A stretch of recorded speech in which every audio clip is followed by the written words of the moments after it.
My name is Jim, and I watch The Atheist Edge. My name is Dr. Brady Blevins, and I watch The Atheist Edge. So Carl. Yeah, Chris. What the hell was that? I honestly cannot understand why anybody would attend this type of a church, any kind of an event like this. Pastor Cracker just wants to go. I mean, you can't be more racist than what this guy was without dropping the N-bomb. Why is it so many black basketball stars, black football stars, black baseball stars want a white wife? Why?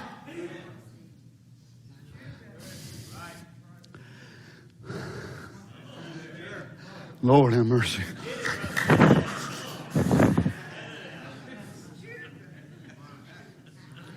It's another defiance of God's law. It's one of those things that I know. I'm honestly not 100% sure where the biblical basis for that particular racist chestnut is. I think there's some sort of thing from the Old Testament about the sons of Ham after the flood being cursed, and that curse is supposed to be darker skin, but even that, it's by no means set out in explicit terms. I just don't, like, if you're going to base your entire sermon on something from the Bible, like, it should have an actual basis in something, and I just... It is a worldly way, and then it creeps over into the message. Tell me what's the difference in preaching against bobbed hair, painted face, shorts, all this, that, and other, being worldly, and we let this worldly means come right in, and we're afraid to say one thing about it. Well, I look at this and, I understand completely your point about, I don't know where in the Bible this is or could be. My position is I really don't care if it's anywhere in the Bible. The Bible seemed to be down with slavery at one point. I don't think that's a good idea. It is rife with man's inhumanity to man. I'm not down with that. I'm not down with misogyny. So, even if he gets the religious Harry Potter quote in, it doesn't make any difference to me. And I would be embarrassed as a human being to be associated with this. Mm-hmm. Well, it's what people have always said about the Bible, is that you can find stuff in the Bible to support whatever you already believe, because it's just so malleable. And these are people who don't have very enlightened views on race. They have issues, and they are looking for reinforcement. And this guy seems perfectly happy to reinforce their specific views. And it was weird the way he put it too, because there's a, like, my church would talk about being in the world but not of the world, and being separate from the world and don't fall into worldliness. And he's using all those terms, but he's applying to racial issues and interracial marriage like it's some sort of vice or something, like people. Like it's something that is tempting people away from godliness in a way that marrying someone of your own race is not. And that's what kind of makes it all the more confusing, because he's trying to make it like something that this is something that people are being told to do by the world. And really it's just you fall in love with someone and maybe you don't care what color skin they have. And let me tell you right up front, any of you young people, you want to marry a black man, you girls, don't ask me to do it, because I will not. I refuse. I cannot do it with a conscience toward God and look these quotes in the face. You white brothers, you find a black sister, you want to marry an African or whatever more, don't ask Brother Donnie. I'll quit church, suit yourself. I'd rather you quit than me get in trouble with God. Well, glory. Well, whatever this guy has to say, this is an example of what happens when cousins procreate, as far as I'm concerned. Totally fine according to the Bible. Yes, not that that's a bad thing at all. I can tell you from my personal experience, I have gone out with women of all different ethnicities, and shame on me if I make my decisions in life based on ethnicity. I'm attracted to someone or I'm not. Again, I would just be embarrassed to be in a group that this guy had any part of, much less was the head of.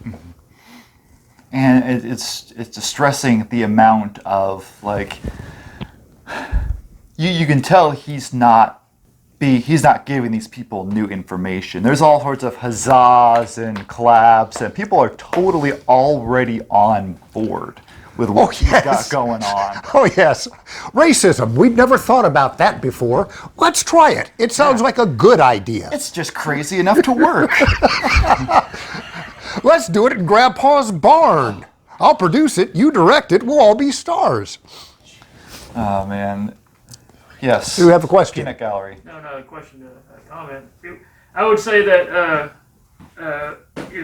this is another example of why God does not exist. Because if you're God and you see this crap being spoken at a pulpit, you would think, I don't want to have anything to do with this guy.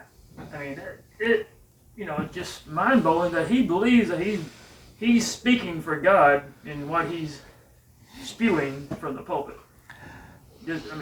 Well, it's an easier thing for me, to be quite honest with you. In my life, I've gone out with all sorts of different women, all ages and races, real sweet faces, every different nation. But I'm getting a little bit older now, and I'm not generating the trouser heat that I used to. Now, you compare Chris over here, according to an earlier show in comments, smoking hot. I'm melting trousers off. Indeed. Total smoke show. That's what we're talking about here. Yeah. I, on the other hand, dumpster fire. As skirts. Yeah, I was going to say, as a side note, nothing gets women all hot and bothered by using the word trousers a lot. I think the only word that is less liked is moist. Yeah. Yeah, so there's that. Can I say, have I dampened your pantaloons? I know, it's hard to believe I'm still single. Let's end the video there. I think with moisten your pantaloons, yes, I think that's a perfect way to end it. Yeah, I'm going to go steal trouser heat from my 80s cover band, and then we should be good to go. And speaking of trouser heat, you've got some videos out and starting to be produced. Yes, indeed. We recently put together our first non-stand-up video. I did it with Randall Theo from the Freedom from Religion Foundation. And it is in a new series that we're going to try to put together called Cringe-tastic. And the first one was 5 Reasons Why Mother Teresa was Cringe-tastic. And essentially what we do is we just take the myth of a person, in this case Mother Teresa, and we put a needle in the balloon, and we get to what the reality of the situation is. Now, I know a lot of people in this community have seen the work that Christopher Hitchens did on it. They might have seen the Penn and Teller show Bullshit, where this was talked about. We took that as a foundation, and we built on it with some newer information. And we're excited for people to take a look at it. I'm hoping that if you do take the time to watch it, that you'll take even a couple more seconds and comment, because any feedback we get can only make the series better, and it will also be helpful to us to find subjects for the future. Yeah, and there's no shortage of cringe in the religious world, so you've probably got a good supply of content for future videos there. Well, we've got that, and remember that it is the liberal atheist comic So there are all sorts of political figures. I don't know, maybe, what's his name? Donald Trump. We might go after his ass next. Or as I think he's known these days, the tangerine twat. That could be a multi-video series right there. But all right, well, we'll leave it at that for right now. Thanks for watching, and we'll see you next time. Thank you, you hunk of man meat. Atheist Edge. Walking the edge of what some consider offensive. But your feelings don't matter here, only facts. Edgy commentary on the dangers of doctrine, the foibles of faith, the bullshit of belief, the stupidity of superstition, and the idiocy of indoctrination. With razor-sharp wit, curiosity, and critical thought, we take an unblinking look at today's religions. We are Atheist Edge.